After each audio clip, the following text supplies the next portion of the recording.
الفاتحة. أعوذ بالله من الشيطان الرجيم. بسم الله الرحمن الرحيم.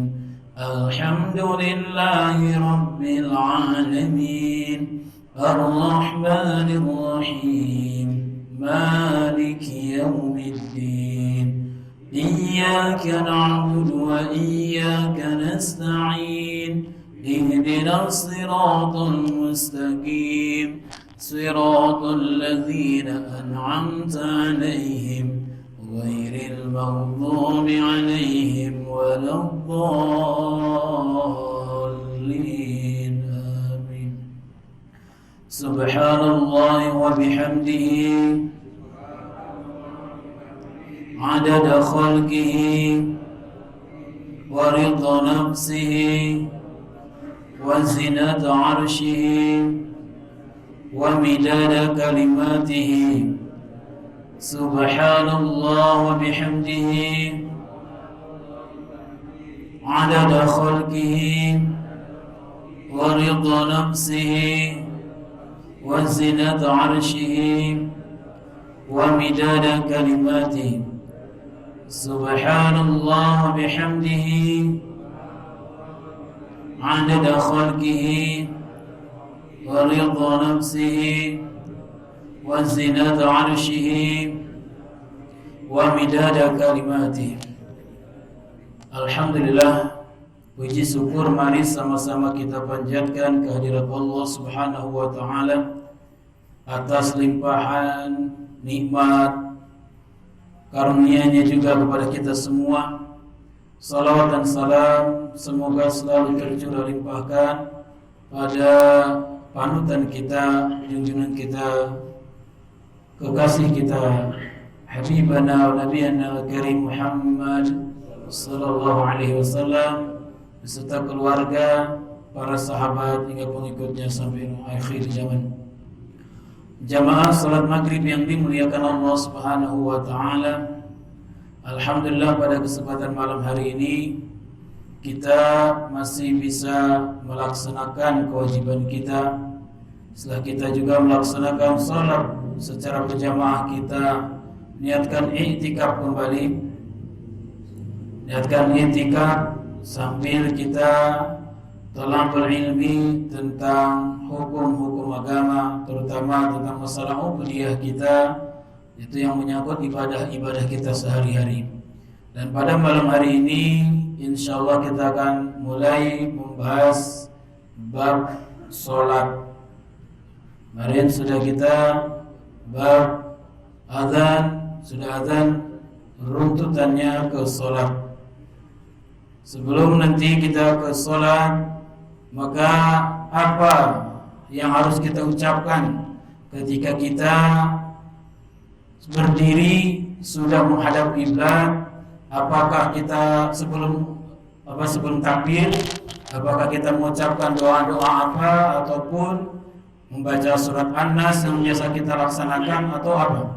Maka di sini kita akan buka kajian kita dengan masalah tersebut. Bab ma yaqulu inda iradatihil qiyam ila shalah. Bab apa yang kita ucapkan ketika kita berdiri hendak salat. Kita sudah berdiri ya Pak, sudah berdiri, sudah menghadap kiblat tapi belum takbir. Apa yang kita ucapkan? Apa kita membaca surat An-Nas?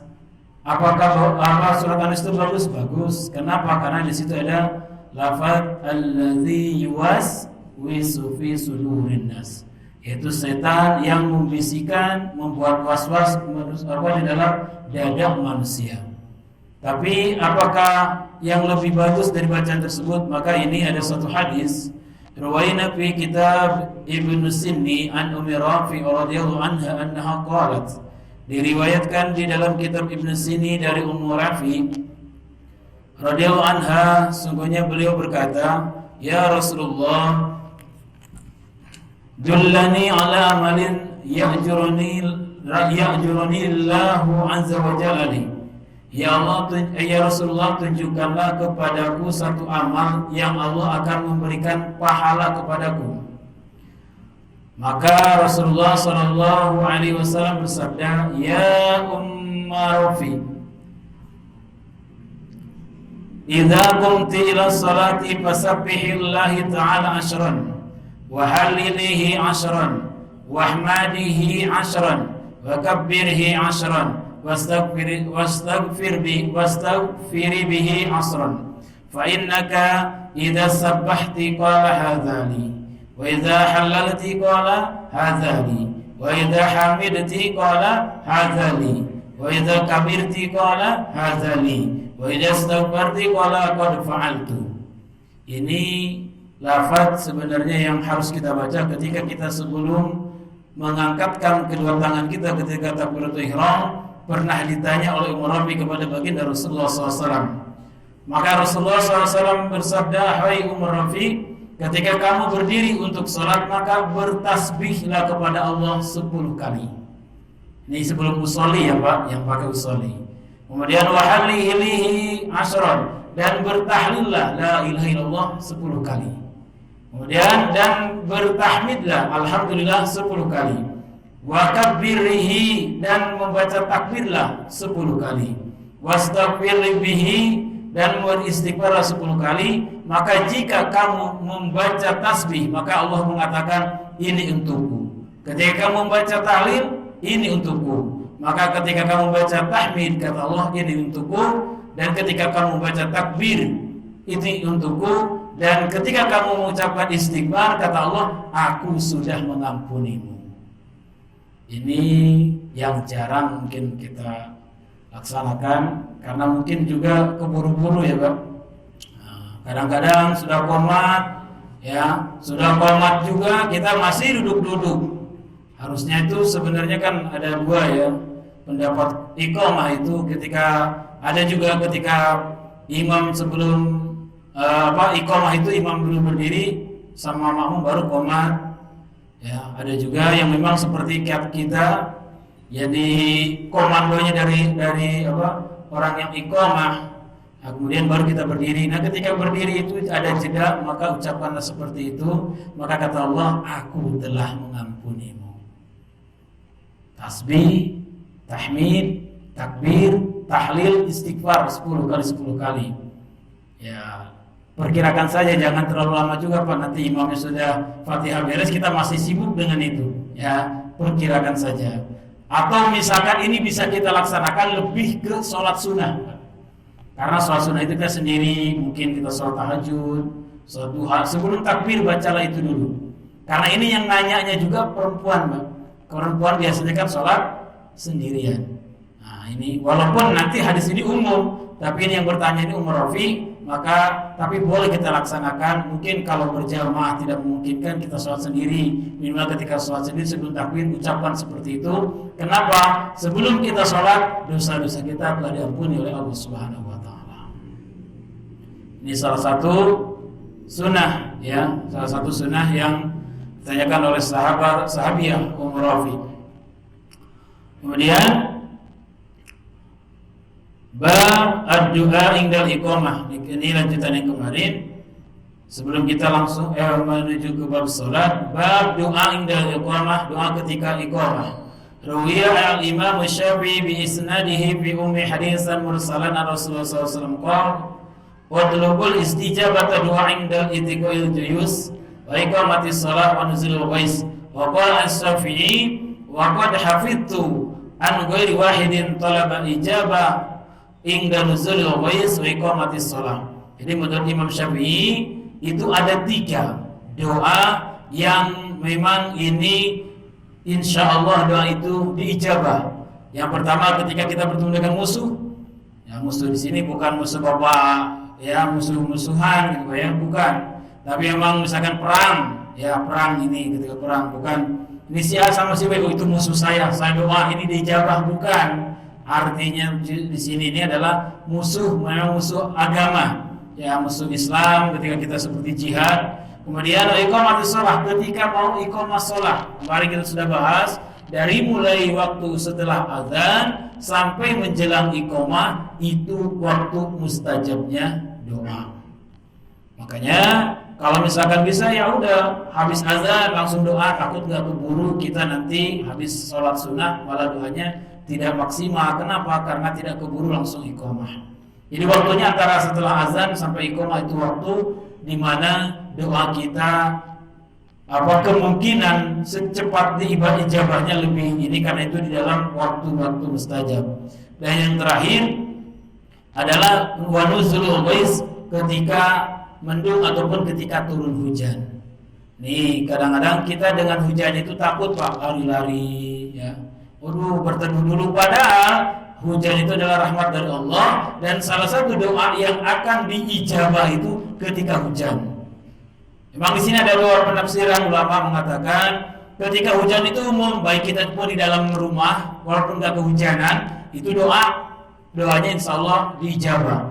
Tetapi yang lebih ini lagi ulama mengatakan ketika hujannya itu ketika hujan-hujanan. Misalkan Pak Edi lagi di motor, ya Allah, di kehujanan, kedinginan, doa di situ, maka doanya itu diijabah oleh Allah Subhanahu wa taala. Jadi ketika bahkan kalau bisa jangan dipercepat, diperlambat. Ya, diperlambat di motor, ya Allah, ambillah dosa-dosa saya ya Allah. Ya.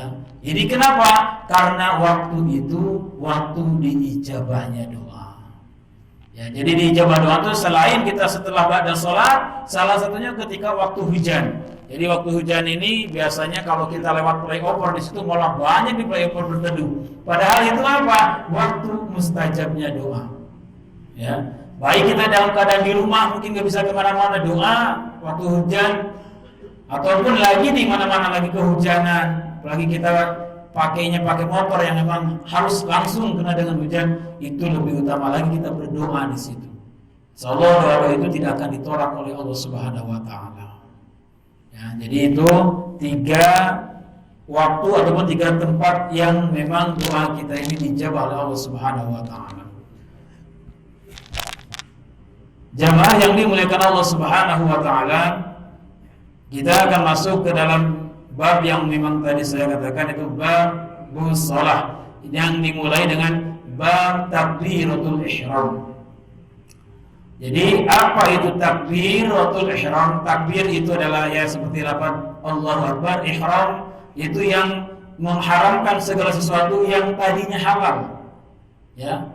Sebelum salat makan halal, halal, minum halal. Setelah sholat haram semuanya. Jadi nggak boleh sholat sambil ngunyah permen, sambil makan. Apalagi misalkan mungkin ngunyah permen tidak, tapi kadang-kadang lidah kita tuh suka keliling Pak. Ada bekas-bekas ini, digitu-gitu ternyata dimakan, batal sholatnya Pak. Bukan masalah kenyangnya, tapi itu makanan masuk ke tenggorokan kita, batal. Harus diulangi sholatnya. Kadang-kadang ada makanan cabai saja nih, bekas cabai kadang di gigi kita yang nyangkut. Ternyata ketika sholat ini keluar di lidah kita. Nah, kita kan jadi dilema, ini gimana nih? Nah, ya, mau dikeluarkan atau tidak? Bisa dikeluarkan, keluarkan. Ya, apalagi kadang katanya ulama katakan kenapa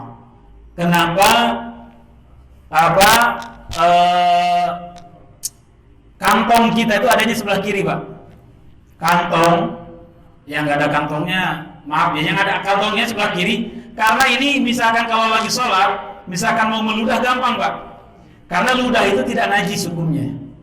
Ya, kalau misalkan meludah ke sini, misalkan aduh ini daripada di ini, kalau kita buang misalkan kotor atau apa, ini kita di dalam ini ke depan, nanti yang di pinggir kita jijik.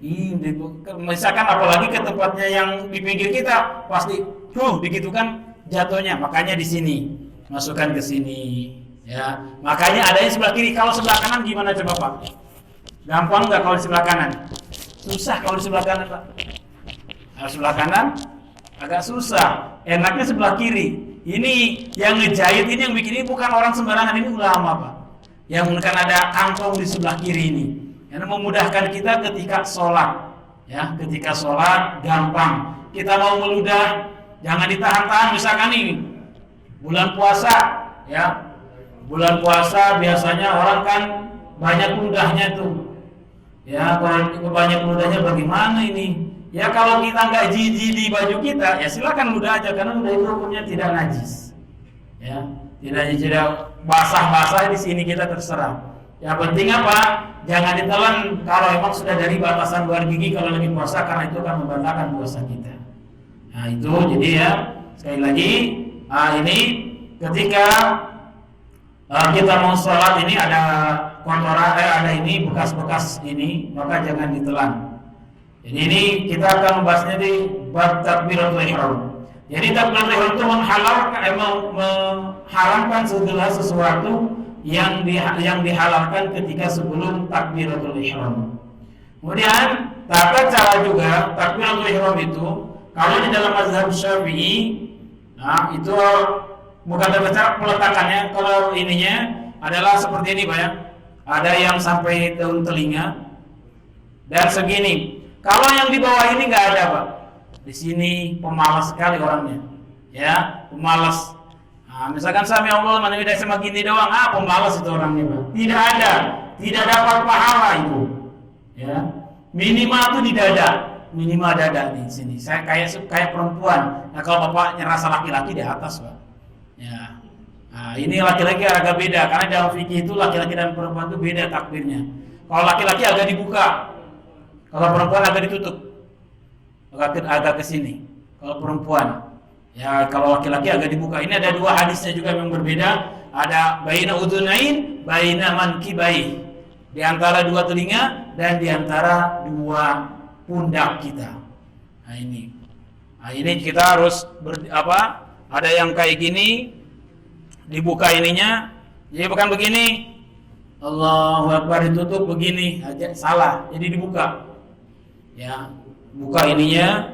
Nah, terus yang keduanya minimal segini. Baik itu kita ketika mau ruku ataupun i'tidalnya nanti.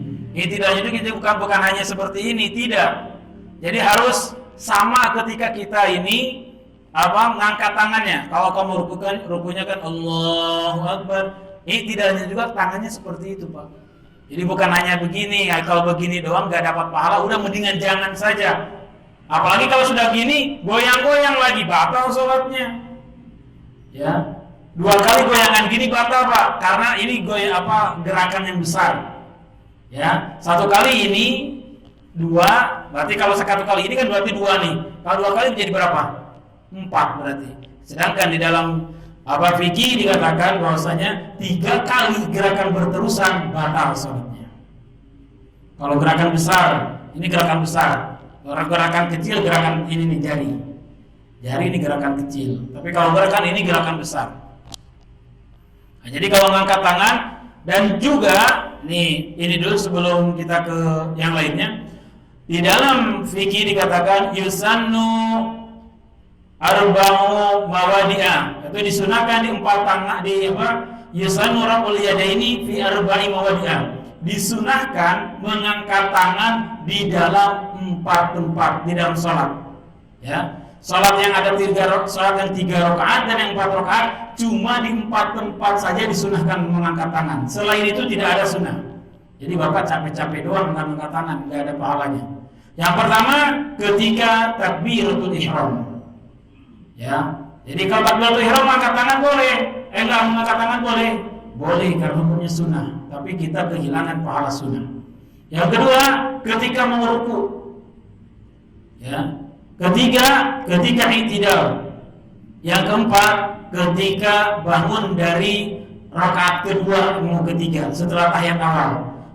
Kalau bangun dari rakaat yang pertama mau yang kedua, misalkan di rakaat pertama kita ini terus rakaat keduanya mau rakaat kedua Allahu Akbar, itu tidak sunnah. Ya maksudnya walaupun tidak membatalkan tapi tidak dapat apa-apa karena hukumnya tidak sunnah. Jadi hanya 4 tempat saja yang disunahkan dalam sholat. Kita yang ada sholat 3 rakaat dan 4 rakaat mengangkat tangan ketika takbiratul ihram, ketika ruku, mau ruku, ketika i'tidal dan ketika bangun dari tahiyat yang pertama. Jadi kalau sholat sunnahnya yang 2 rakaat berarti cuma 2-3 saja. Ya. Nggak ada tahiyat yang pertama soalnya kalau yang 2 rakaat sholatnya. Jadi kalau misalkan ini apalagi setiap rakaat misalkan 1 ke 2 gini juga 3 ke 4 berarti kerajinan itu namanya. Ya, rajin banget. Jadi maksudnya ini yang kita perbaiki sedikit demi sedikit. Kenapa? Karena kita ingin setiap apa yang kita lakukan itu ada nilai pahalanya di sisi Allah Subhanahu wa taala. Karena itu sunnah. Kemudian yang sering juga kita dapati, ya termasuk di masjid kita ini, kebanyakan orang mantap di dalam takbir, di dalam ini mengangkat tangannya, tapi takbirnya itu tidak kedengaran, Pak. Nah, ini karena apa? Hukum mengangkat tangan itu sunnah. Kemudian takbir itu hukumnya wajib. Bagi imam, bagi makmum, takbiratul ihram itu hukumnya wajib. Misalkan gini, ada orang gini. Orang tuh si mulutnya itu tidak gerak. Tidak kedengaran sama sekali oleh telinganya, apalagi oleh orang yang di pinggirnya. Maka sholatnya tidak sah. Karena yang wajib itu takbirnya, bukan mengangkat tangannya. Masih banyak Pak orang nggak ada suara sama sekali, ya, nggak ada suara. Jadi diingat, mau bapak angkat tangan ataupun tidak sah sholatnya. Tapi kalau bapak tidak mengucapkan Allahu Akbar takbiratul ihram, tidak sah sholatnya karena itu termasuk rukun daripada sholat. Ya, jadi jangan sampai kita yang bukan rukun kita laksanakan, misalkan angkat tangannya sampai mantap, sampai begini, sampai bergerak, bergetar. Tapi tidak ada suara di dalam ininya, dalam takbirnya, maka tidak sah sholatnya. Minimal suaranya ini apa? Minimal suaranya terdengar oleh telinga sendiri, Pak. Ya, minimal terdengar oleh suara sendiri, telinga sendiri. Jadi jangan sampai telinga sendiri saja tidak mendengar suara kita takbir. Ya, kalau misalkan sudah mengangkat tangannya atau tidaknya itu adalah hukumnya sunnah. Ya, tapi kalau takbiratul ihram itu hukumnya wajib. Ya, jadi jangan sampai kita yang wajib kita tinggalkan, malah yang sunnah kita laksanakan. Ilam anna salata la tasihu illa bi takbiratul ihram fardhatan kanat aw nafilah. Ketahuilah sesungguhnya salat itu tidak sah kecuali dengan takbiratul ihram, baik salat itu salat sunnah ataupun salat wajib.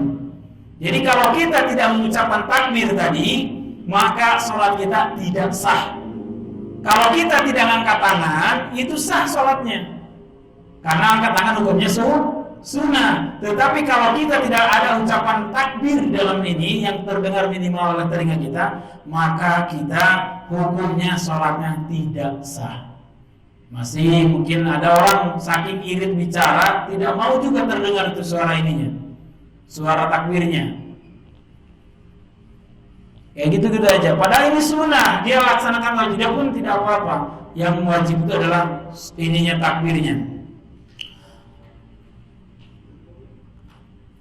Wa takbiratu inda Syafi'i wal aksarina juz'un minas shalah wa ruknun min arkaniha. Adapun takbir menurut pendapat Imam Syafi'i yaitu satu bagian daripada sholat dan termasuk rukun-rukunnya sholat. Ya, takbir menurut Imam Syafi'i itu adalah bagian daripada sholat dan termasuk rukunnya sholat, yaitu takbir. Ya, jadi jangan sampai kita takbirnya terlewatkan. Wa inda Abi Hanifah hiya syartun laisat min nafsi shalah. Kalau menurut Imam Abu Hanifah bukan syarat, bukan rukun, tapi syarat. Jadi kalau misalkan ada orang, ya, kalau orangnya memang dia paham, oh dia tidak mengucapkan takbir, berarti mengikuti pendapat Imam Abu Hanifah. Tapi kalau orangnya sama-sama kita tiap hari berjamaahnya, mungkin dia nggak tahu, Pak. Yang dia tahu mungkin mengangkat tangan yang harusnya, padahal mengangkat tangan atau tidak itu hukumnya sah. Yang tidak satu kalau tidak takbir. Ini harus kita perhatikan dan harus kita harus kita perbaiki kalau misalkan seperti itu. Kemudian setelah takbir, ya, nanti tata cara juga tata cara menyimpan tangannya itu, kalau misalkan semua mazhab itu kurang lebih ada 6. Di dalam mazhab Syafi'i ada 2, Pak, setelah takbir. Allahu Akbar cara naruh tangannya. Kalau pendapat Syafi'i, berdiri ya. Kalau pendapat Imam Syafi'i, kalau cara naruh tangannya, yang pertama dia di bawah dada, di atas pusar. Tidak boleh di pas pusar, tidak. Ya, pendapat Syafi'i ini yang pertama. Yang kedua, pendapat Imam Syafi'i di sebelah kiri dekat jantung. Makanya kita kadang ada lihat seperti ini, jangan diketawain Pak, ada itu. Ya. Ini pendapat Imam Syafi'i. Kalau pendapat Imam Abu Hanifah, dia ini di bawah ini nih, pusar. Allahu Akbar. Nah, begini. Jadi kalau misalkan Bapak lihat di mana, oh itu mungkin kalau ada seperti itu mungkin dia mengikuti pendapat Imam Abu Hanifah. Jadi apa? Supaya kita tahu, jangan sampai kita terlalu banyak menyalahkan orang. Ya kalau tahu begini kan, oh ya udahlah, dia juga ada ininya. Terus pendapat Imam Malik pendapatnya sama Imam Ahmad bin Hambal itu Allahu Akbar begini Pak, tangannya di sini aja. Jadi nggak begini di sini. Udah berapa berarti? Tadi 1, 2, 3, 4 ya. Sudah 4. Kalau yang ini ada juga kadang yang pendapat ini mengatakan yang sekarang ini Syekh Albani di sini nih. Ini Syekh Albani, orang-orang Wahabi di sini biasanya. Ada juga ini pendapat ulamanya, boleh di situ boleh, cuman yang memang ini pendapatnya di luar imam yang 4 itu. Jadi di sini. Ya. Ya di sini berarti 1, ada 2 di atas pusar, 3 di bawah, 4 di sini, 5 yang terakhir di sini. Pas pusar Imam Ahmad bin Hambal kalau nggak salah. Pas pusarnya di sini. Ya. Kalau misalkan imam tadi Imam Abu Hanifah kan di bawah pusar. Kalau Imam Syafi'i di atas pusar. Jadi maksudnya gini, tapi tidak boleh dipraktekkan semua dalam satu sholat, Pak. Dalam satu sholat kita praktekkan semua. Kalau Akbar di atas, nanti ke sini dulu. Terus ke sini ya jangan, Pak ya. Nah, jadi satu saja yang dipraktekkan. Kalau yang di sini ya silakan di sini terus. Kalau yang di sini silakan di sini. Kalau di bawah sini ada 6 tata cara meletakkan tangannya. Ya, kalau yang bermazhab Syafi'i berarti di atas pusar. Dan yang di sini nih. Kalau saya pernah ngaji itu yang di sini itu apa? Karena di sini itu ruangnya setan, Pak. Jadi kalau ditutup di sini katanya setannya tidak akan menggoda kita ketika di dalam sholat. Ya, ini tata caranya. Jadi ini supaya pembelajaran buat kita, supaya apa? Melihat orang yang beda dengan kita, jangan sampai secepat itu kita menyalahkan, ya. Jangan sampai cepat itu kita menyalahkan, padahal mereka juga itu ada dalilnya. Ya, kadang-kadang kan kita yang nggak sama dengan kita salahkan. Kenapa? Oh, itu salah karena nggak sama dengan kita. Padahal mereka juga punya dalil sendiri. Cuman memang beda dengan kita. Ya, sekali lagi, tata cara tadi meletakkan ininya adalah itu ada 6 tempat menurut pendapat mazhab-mazhab dari mazhab Syafi'i dengan mazhab-mazhab yang lainnya. Kemudian di dalam lafaz ini juga, di dalam lafaz takbir itu lafaznya Allahu Akbar, tidak boleh dibalik Akbar Allah. Ya. Ada orang Akbar Allah ataupun Allahul Azim, itu tidak boleh. Tetapi ini menurut pendapat Imam Syafi'i. Kalau menurut Imam Abu Hanifah itu boleh dibalik Akbar Allah. Akbar Allah itu boleh kalau menurut pendapat Imam Abu Hanifah. Kenapa? Ini mengatakan kalau Imam Abu Hanifah mengatakan sama disamakan dengan salam. Jadi salam juga Assalamualaikum. Kalau misalkan Imam Abu Hanifah boleh dibalik Waalaikumsalam. Nah, kayak gitu. Jadi kalau ada seperti itu, jadi jangan ribut, ada dalilnya masing-masing. Ya, ini cuma pengetahuan aja buat kita supaya kita tahu bahwa yang memang tidak sama dengan kita itu bukan salah, tapi memang kita tidak tahu. Kalau kita sudah tahu, insya Allah tidak akan mudah menyalahkan orang lain. Kembali, jadi ketika kita takbiratul ihram, yang wajib adalah mengucapkan lafaz Allahu Akbarnya, tetapi mengangkat tangannya itu hukumnya sunnah. Wa'lam annahu la yasihu at-takbiru bil ajamiyah liman qadara alaihi bil arabiyyah. Dan ketahuilah sesungguhnya tidak sah takbir itu dengan bahasa selain bahasa Arab. Ya. Jadi takbiratul ihram itu harus dengan bahasa Arab, yaitu Allahu Akbar. Karena kalau pakai bahasa daerah masing-masing bahaya, Pak. Ya, orang Sunda apa orang Indonesia, orang ini Allah Maha Besar kata orang Jakarta. Kalau orang Sunda Allahu Agung. Nah, terus orang Jawa apa? Kalau Allah Besar. Kalau orang Betawi gede banget kan orang Betawi. Makanya tidak boleh kalau ininya apa? Kalau misalkan takbir itu dengan bahasa masing-masing, harus dengan bahasa Arab. Masa takbir saja Allahu Akbar tidak tahu, ya tidak bisa maksudnya. Nah, jadi tidak sah kalau misalkan tidak dengan bahasa Arab.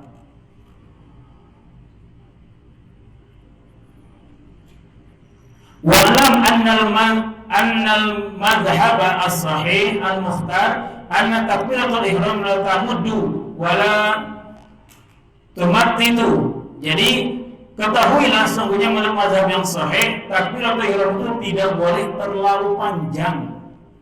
Panjang tegak boleh, kalau menurut ulama kita, yang pendek terlalu pendek juga tidak boleh karena di situ tempat memasukkannya niat. Sekedar kita masuk niat, jadi jangan sampai Allah terus yang panjang, kepanjangan. Mending batalin aja yang itu. Berarti dia belum mantap dalam niatnya. Jadi kalau kita sebagai makmum, Pak, sebagai makmum yang wajib kita ketika niat itu di dalam kitab fikih dikatakan 4. Lafaz usolli, saya niat sholat, terus tentukan. Sholat fardu tentukan juga. Sholat fardu apa? Zuhur, asar, maghrib, isya. Nah, misalkan usolli, saya niat sholat fardu zuhur makmuman lillahi ta'ala, itu cukup seperti itu. Di dalam hati kita ketika kita takbir Allah, dalam hati kita saya niat sholat fardu isya 4 rakaat, saya niat sholat fardu isya makmuman lillahi ta'ala, sudah cukup. Jadi maksudnya tidak harus memakai arba'a raka'atin mustaqbilal qiblati, tidak harus seperti itu. Tapi kalau mau semuanya silahkan. Cuman yang wajibnya seperti itu. Karena kadang-kadang kalau kepanjangan kita sudah kadang-kadang sudah nggak ini lagi kalau terlalu panjang nanti. Maka yang pendeknya seperti itu. Cuma 4 saja. Saya niat sholat fardu, kemudian tentukan fardu apa, maghrib, isya, subuh. Kemudian kita karena makmum, kita niatkan makmuman lillahi ta'ala. Jadi tidak terlalu panjang takbirnya. Kemudian bal yaquluha mudarriji masri'an wa qila tamudu wa suhul awal. Wa maka kita berarti para madzhab sahih al-mukhtar istihbabu maddiha ila ayasira ruknin alladhi ba'daha. Adapun menurut mazhab sahih yang dipilih, disunahkan memanjangkan takbir sampai pada rukun setelahnya. Rukun setelah takbir apa, Pak? Atau berbarengan dengan takbir ada rukun apa lagi? Niat. Jadi sampai niat itu masuk ke dalam hati kita, boleh kita dipanjangkan takbirnya. Kalau misalkan belum sampai niatnya, maka tetap dipanjangkan. Jadi jangan sampai nanti kita takbirnya sempurna tapi niatnya tidak masuk ke dalam hati kita. Karena menurut pendapat Imam Syafi'i, bahwasanya niat ketika sholat itu berbarengan dengan takbiratul ihram. Jadi bapak-bapak tidak boleh langsung mengucapkan Allahu Akbar sedangkan niatnya belum sempurna, itu tidak boleh. Harus sempurnakan dulu niatnya baru kita mengucapkan baru seperti itu. Jadi jangan dulu ke dapat roh sebelum niatnya sempurna. Dan di sini yang boleh dipanjangkan hanyalah lafaz Allahnya saja, Pak. Ya. Takbiratul ihram itu yang boleh dipanjangkan lafaz Allah. Itu boleh dipanjangkan. Ada juga yang panjangnya Allahu Akbar. Salah, Pak. Itu salah. Ya, jangan sampai seperti itu. Kenapa? Yang boleh panjang itu cuma lam saja. Kalau coba lihat Bapak, Allahu Akbar tulisannya gimana? Akbar, alif, kaf, ba, ro. Di dalam ba-nya tidak ada alif lagi. Jadi nggak boleh kita mengucapkan Allahu Akbar. Salah. Ada yang seperti itu, Pak? Ada. Nah, jadi kita perbaiki. Yang boleh dipanjangkan itu lamnya saja.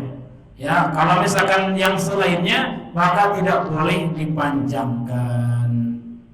Kemudian wasunatu ayajharu al-imam bi takbiratul ihram wa ghairiha yasma'u al-ma'mum, dan disunahkan menjaharkan takbiratul ihramnya imam supaya mendengarnya makmum.